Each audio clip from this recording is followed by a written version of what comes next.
Kalau beberapa tahun yang lalu Tuan datang ke kota kelahiranku dengan menumpang bis, Tuan akan berhenti di dekat pasar. Maka kira-kira sekilometer dari pasar akan sampailah Tuan di jalan kampungku. Pada simpang kecil ke kanan, simpang yang kelima membeloklah ke jalan sempit itu. Dan di ujung jalan nanti akan Tuan temui sebuah surau tua.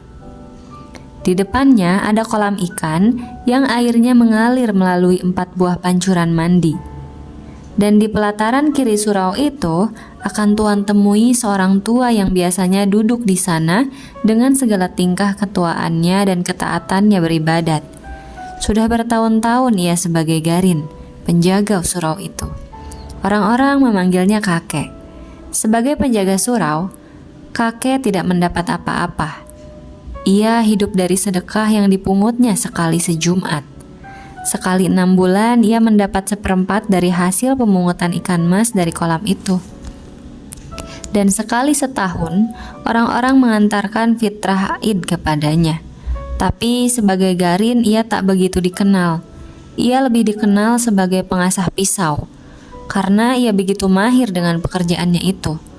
Orang-orang suka minta tolong padanya, sedang ia tidak pernah meminta imbalan apa-apa. Orang-orang perempuan yang minta tolong mengasahkan pisau atau gunting memberinya sambal sebagai imbalan. Orang laki-laki yang minta tolong memberinya imbalan rokok, kadang-kadang uang. Tapi yang paling sering diterimanya ialah ucapan terima kasih dan sedikit senyum. Tapi kakek ini sudah tidak ada lagi sekarang. Ia sudah meninggal dan tinggallah surau itu tanpa penjaganya. Hingga anak-anak menggunakannya sebagai tempat bermain, memainkan segala apa yang disukai mereka. Perempuan yang kehabisan kayu bakar sering suka mencopoti papan dinding atau lantai di malam hari. Jika Tuan datang sekarang, hanya akan menjumpai gambaran yang mengesankan suatu kesucian yang bakal roboh. Dan kerobohan itu kian hari kian cepat berlangsungnya, secepat anak-anak berlari di dalamnya, secepat perempuan mencopoti pekayuannya. Dan yang terutama ialah sifat masa bodoh manusia sekarang yang tak hendak memelihara apa yang tidak dijaga lagi. Dan biang keladi dari kerobohan ini ialah sebuah dongengan yang tak dapat disangkal kebenarannya. Beginilah kisahnya. Sekali hari aku datang pula mengupah kakek. Biasanya kakek gembira menerimaku karena aku suka memberinya uang. Tapi sekali ini kakek begitu muram. Di sudut benar ia duduk dengan lututnya menegak menopang tangan dan dagunya. Pandangannya sayu ke depan, seolah-olah ada sesuatu yang mengamuk pikirannya. Sebuah belek susu yang berisi minyak kelapa, sebuah asahan halus, kulit sol panjang, dan pisau cukur tua berserakan di sekitar kaki kakek. Tidak pernah aku melihat kakek begitu durja dan belum pernah salamku tak disahutinya seperti saat itu. Kemudian aku duduk di sampingnya dan aku jamah pisau itu. Dan aku tanya kakek, "Pisau siapa, kek?" "Ajo Sidi." "Ajo Sidi." Kakek tak menyahut. Maka aku ingat Ajo Sidi si pembual itu. Sudah lama aku tak ketemu dia. Dan aku ingin ketemu dia lagi. Aku senang mendengar bualannya. Ajo Sidi bisa mengikat orang-orang dengan bualannya yang aneh-aneh sepanjang hari. Tapi ini jarang terjadi karena ia begitu sibuk dengan pekerjaannya. Sebagai pembual, sukses terbesar baginya ialah karena semua pelaku-pelaku yang diceritakannya menjadi model orang untuk diejek dan ceritanya menjadi pameo akhirnya. Ada-ada saja orang-orang di sekitar kampungku yang cocok dengan watak pelaku-pelaku ceritanya. Ketika sekali ia menceritakan bagaimana sifat seekor katak, dan kebetulan ada pula seorang yang ketagihan menjadi pemimpin berkelakuan seperti katak itu. Maka untuk selanjutnya pemimpin tersebut kami sebut pimpinan katak. Tiba-tiba aku ingat lagi pada kakek dan kedatangan Ajo Sidi padanya. Apakah Ajo Sidi telah membuat bualan tentang kakek? Dan bualan itukah yang mendurjakan kakek? Aku ingin tahu. Lalu aku tanya kakek lagi, "Apa ceritanya, kek?" "Siapa?" "Ajo Sidi." "Kurang ajar dia," kakek menjawab. "Kenapa?" Mudah-mudahan pisau cukur ini yang kuasah tajam-tajam ini menggorok tenggorokannya. Kakek marah. Marah? Iya, kalau aku masih muda, tapi aku sudah tua. Orang tua menahan ragam. Sudah lama aku tak marah-marah lagi. Takut aku kalau imanku rusak karenanya.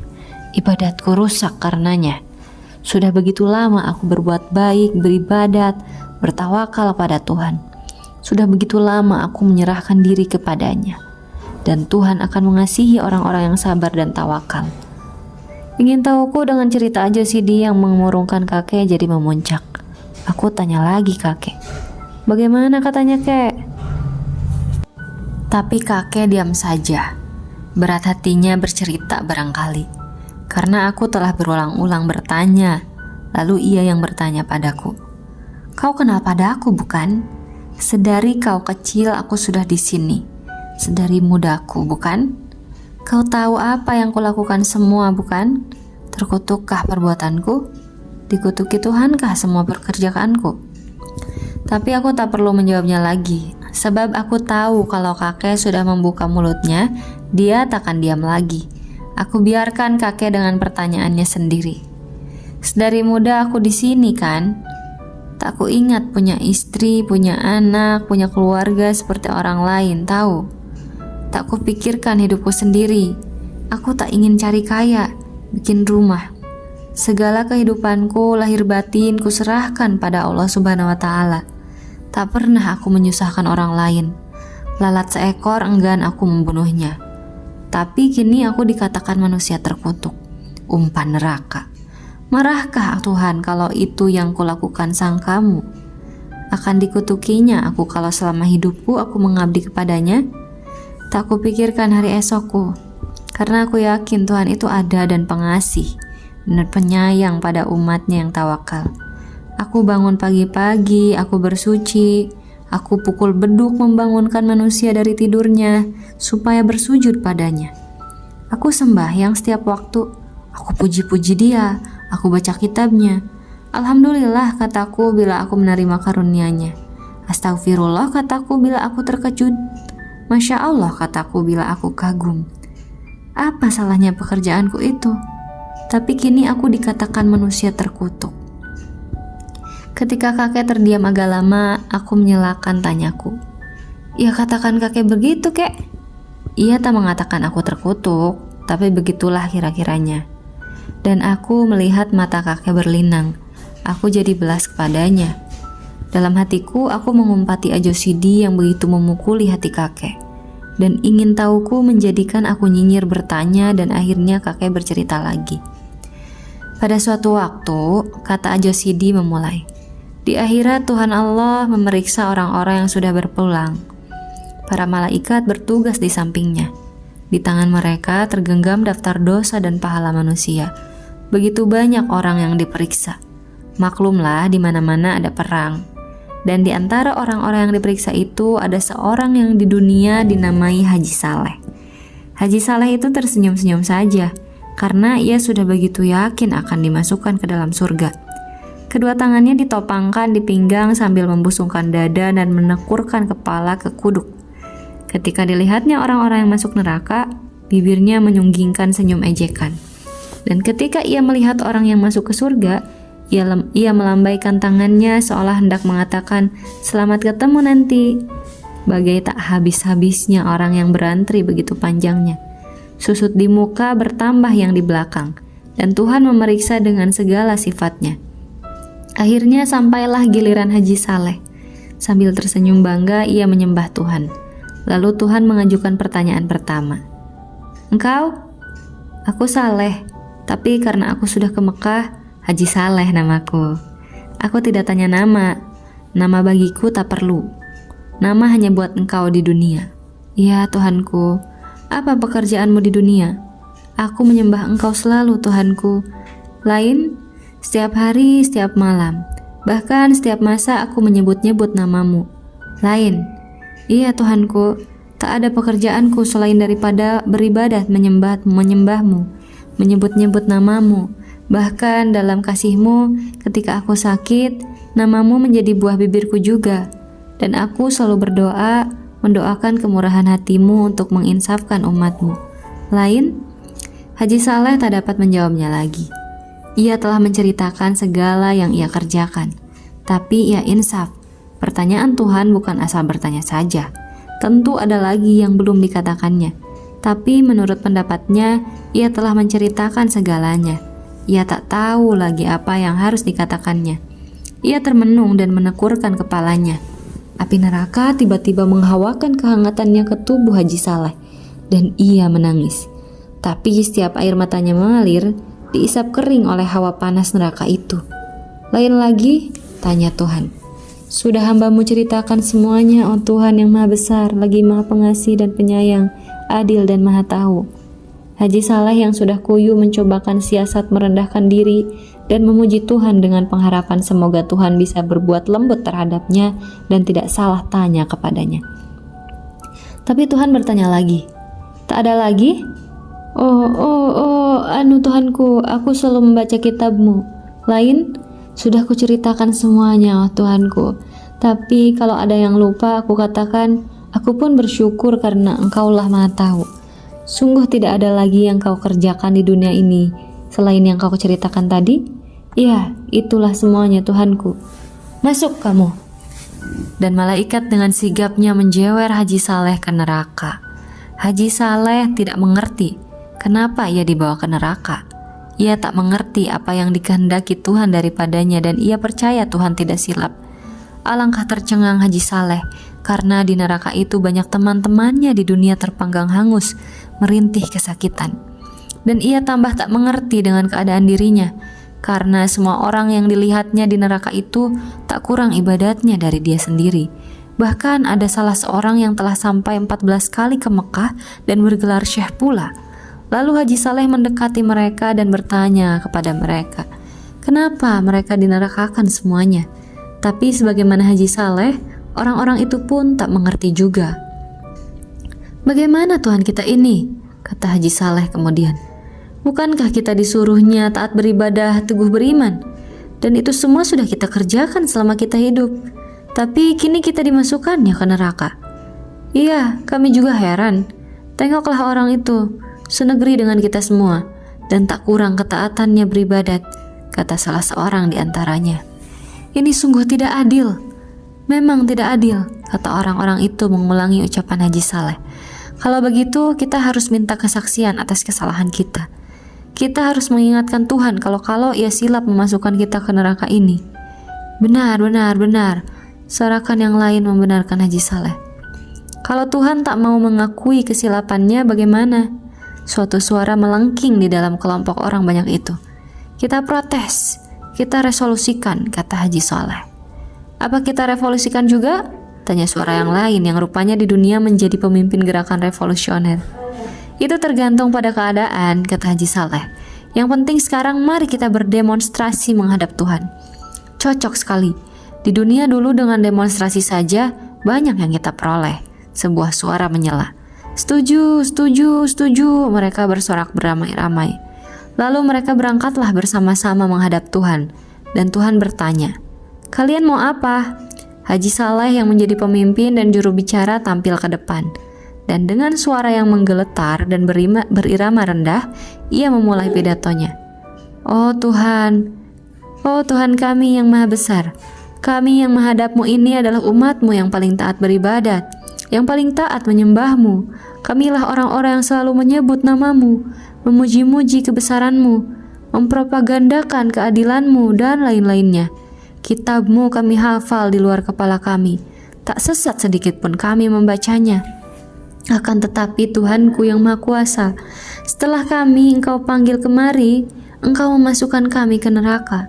Maka sebelum terjadi hal-hal yang tadi ingini, maka di sini atas nama orang-orang yang cinta padamu, kami menuntut agar hukuman yang Kau jatuhkan pada kami ke surga, sebagaimana yang Kau janjikan dalam kitab-Mu. Kalian di dunia tinggal di mana? Tanya Tuhan. Kami ini adalah umat-Mu yang tinggal di Indonesia, Tuhanku. Oh, di negeri yang tanahnya subur itu. Iya benar, itulah Tuhanku. Tanahnya yang maha kaya raya, penuh oleh logam, minyak, dan berbagai bahan tambang lainnya, bukan? Benar. Tuhan kami, itulah negeri kami. Mereka mulai menjawab serentak, karena fajar kegembiraan telah membayang di wajahnya kembali. Dan yakinlah mereka sekarang bahwa Tuhan telah silap menjatuhkan hukuman pada mereka itu. Di negeri mana tanahnya begitu subur sehingga tanaman tumbuh tanpa ditanam. Benar, itulah negeri kami. Di negeri di mana penduduknya sendiri melarat. Ya, itulah dia negeri kami. Negeri yang lama diperbudak negeri lain. Ya Tuhanku, sungguh laknat penjajah itu Tuhanku. Dan hasil tanahmu, mereka yang mengeruknya dan diangkut ke negerinya, bukan? Benar Tuhanku. Hingga kami tak mendapat apa-apa lagi. Sungguh laknat mereka itu. Di negeri yang selalu kacau itu, hingga kamu dengan kamu selalu berkelahi, sedang hasil tanahmu orang lain juga yang mengambilnya, bukan? Benar Tuhanku, tapi bagi kami soal harta benda itu kami tak mau tahu. Yang penting bagi kami ialah menyembah dan memuji Engkau. Engkau rela tetap melarat, bukan? Benar, kami rela sekali Tuhanku. Karena kerelaanmu itu, anak cucumu tetap juga melarat, bukan? Sungguh pun anak cucu kami itu melarat, tapi mereka semua pintar mengaji. Kitabmu mereka hafal di luar kepala. Tapi seperti kamu juga, apa yang disebutnya tidak dimasukkan ke hatinya, bukan? Ada Tuhanku. Kalau ada, kenapa engkau biarkan dirimu melarat, hingga anak cucumu teraniaya semua? Sedang harta bendamu kau biarkan orang lain mengambilnya untuk anak cucu mereka. Dan engkau lebih suka berkelahi antara kamu sendiri, saling menipu, saling memeras. Aku beri kau negeri yang kaya raya tapi kau malas. Kau lebih suka beribadat saja, karena beribadat tidak mengeluarkan peluh, tidak membanting tulang. Sedang aku menyuruh engkau semuanya beramal kalau engkau miskin. Engkau kira aku ini suka pujian, mabuk disembah saja? Tidak, kamu semua mesti masuk neraka. Hai malaikat, halaulah mereka ini kembali ke neraka, letakkan di keraknya. Semua menjadi pucat pasi, tak berani berkata apa-apa lagi. Tahulah mereka sekarang apa jalan yang diridhoi Allah di dunia. Tapi Haji Saleh ingin juga kepastian, apakah yang akan dikerjakannya di dunia itu salah atau benar. Tapi ia tak berani bertanya kepada Tuhan. Ia bertanya saja pada malaikat yang menggiring mereka itu. Salahkah menurut pendapatmu kalau kami menyembah Tuhan di dunia? Tanya Haji Saleh. Tidak, kesalahan engkau karena engkau terlalu mementingkan dirimu sendiri. Kau takut masuk neraka karena itu kau taat sembahyang. Tapi engkau melupakan kehidupan kaummu sendiri, melupakan kehidupan anak istrimu sendiri, sehingga mereka itu kucar-kacir selamanya. Inilah kesalahanmu yang terbesar, terlalu egoistis. Padahal engkau di dunia berkaum, bersaudara semuanya, tapi engkau tak memperdulikan mereka sedikit pun. Demikianlah cerita Ajo Sidi yang kudengar dari kakek. Cerita yang memurungkan kakek. Dan besoknya ketika aku mau turun rumah pagi-pagi, istriku berkata apa aku tak pergi menjenguk. Siapa yang meninggal? Tanyaku kaget. Kakek? Iya, tadi subuh kakek kedapatan mati di suraunya dalam keadaan yang mengerikan sekali. Ia menggorok lehernya dengan pisau cukur. Astaga, Ajo Sidi punya gara-gara, kataku seraya cepat-cepat meninggalkan istriku yang tercengang-cengang. Aku cari Ajo Sidi ke rumahnya, tapi aku berjumpa dengan istrinya saja. Lalu aku tanya dia. Ia sudah pergi, jawab istri Ajo Sidi. Tidak ia tahu kakek meninggal? Sudah, dan ia meninggalkan pesan agar dibelikan kain kafan buat kakek 7 lapis. Dan sekarang, tanyaku kehilangan akal sungguh mendengar segala peristiwa oleh perbuatan Ajo Sidi yang tidak sedikit pun bertanggung jawab. Dan sekarang kemana dia? Kerja? Tanyaku mengulangi hampa. Ya, dia pergi kerja.